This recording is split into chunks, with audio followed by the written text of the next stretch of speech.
Hey guys, welcome back to my channel here on YouTube. Gonna have a chat to you today about, I got this new rifle and I'll discuss that in just a few moments. A lot of you guys know from a previous video, I think I did a review, or not a review because I don't really do review videos, I just do discussions on firearms that I own and why I own them and why I like them. Probably about a year ago, I purchased 3 Tikka T3 Super Lights.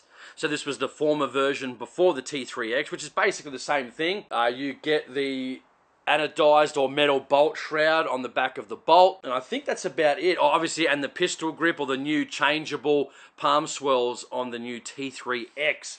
So I bought 3 of them, 308, 243, and 223. Now, I've worked up loads for the 223 using AR2208 powder, the 243 using 2209 powder, 87 grain VMAX in the 243, and a 55 grain VMAX, Hornady VMAX in the 223. I've got a bunch of Outback ADI, I think it's Outback, is it OSA ammo for the 308, so I'm going to shoot all that before I start reloading, but I do have the dies here ready to go. Now, I wanted to shoot long range, so I started shooting the 243 with the 87 grain VMAX, and I wanted to do some varminting with that gun.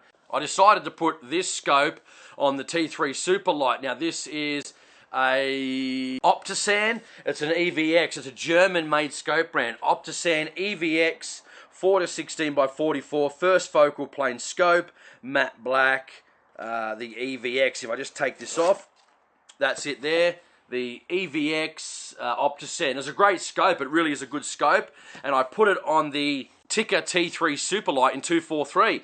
Started sighting it in, started working up loads, and got a really good load for it with the AR2209. Now I thought to myself, if I'm going to be varminting, why don't I get a varmint barrel, because I've never owned a heavy barreled gun, because normally I do a lot of walking around, not a lot of varmint shooting, but I wanted to get into it. I've done some long-range shooting just recently, and I really enjoyed it. It was awesome. I really enjoyed it. I normally like my shotguns and my bird hunting, but I really started enjoying it. So I thought to myself, okay, what can I do? What's going to be a good varmint caliber? So I did a lot of research. Yeah, there's obviously 6.5 Creedmoor, 260 Remington, 243. A lot of guys even using 223 for long-range varmints, up to say 500-600 yards on YouTube. Alright, what can I do? So I decided again to go for 243. Now I could have gone for, 260 Remington, 6.5 Creedmoor. You know, I want something that's going to be available, parts are going to be available, and something that's going to buck the wind, especially at longer distances. So I decided to get this rifle here, and I'll show you a few photos in just a few moments, but what I got here is a Tikka T3 Varmint. Now, they still had some Tikkas left over, so it's not a T3X, it's a Tikka Varmint. And then I was going to put the Optisan scope back on this rifle, and I thought, well, if I'm going to go all out, I might as well go all out. So I decided to put a Bushnell DMR2 tactical scope on top. That's with the 34mm tube.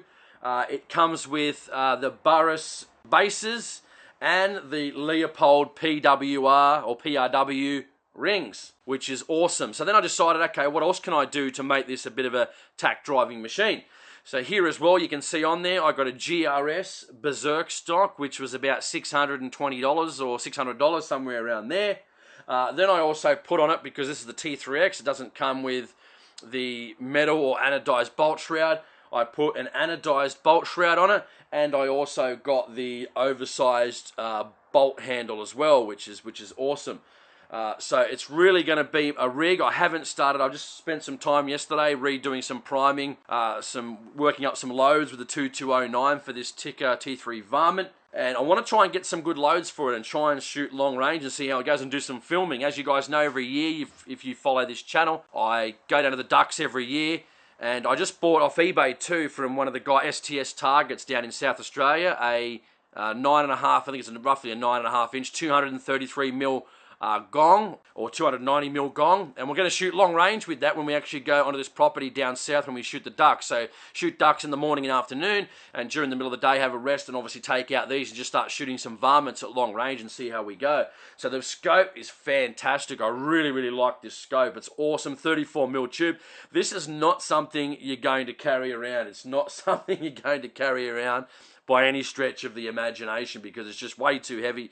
It's pretty much walk with it a little bit, put it down, sit down, lie over a rabbit warren, pest shooting at long range, and that's what I want to do with it, and that's how I want it to be. So I'm going to do some more, not reviews, because I sort of don't do reviews, but just some more discussions on some other guns that I've got coming up over the next few weeks.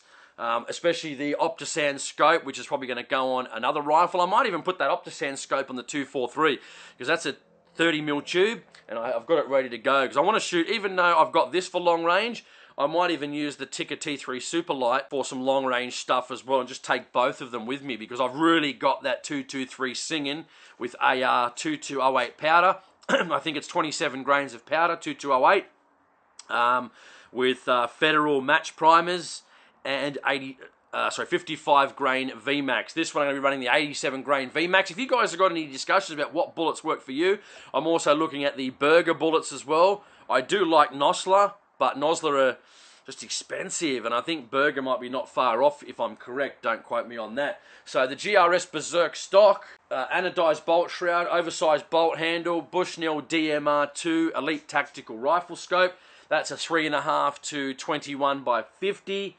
And I've got medium rings, so as you can see here, it just fits on perfectly. So this thing is just a beast now. It's a beast. And this GRS stock is absolutely awesome. I love it. I love it. So hopefully you guys can stick around. There's some reloading gear behind me on the bench as well. I am going to do some reloading. And I know there's a lot of reloading stuff on YouTube. So I'm going to try and tailor it to the newbies. Something how you can get by. There's certain things I've got here, yes, which are expensive. Reloading, I think, is really where you can take your rifle to the next level. But don't get me wrong, some factory ammunition just kicks ass as well. I know a guy that doesn't reload for one of his rifles purely because factory ammo is better than a lot of things he shoots in that rifle. And he's spent a lot of money on reloading to try and get it better than factory ammo. But this one factory ammo just loves it. Loves that rifle. That's in a 223 for him as well. So, thanks for watching, guys. Just a quick follow-up. I'm going to do more videos. We're going to do a review on the Optisan EVX F1 first focal plane scope. Can't wait to get this one out. 243. Beautiful rifle, and I can't wait to get out and use it. So, thanks for watching, and I'll see you guys next time.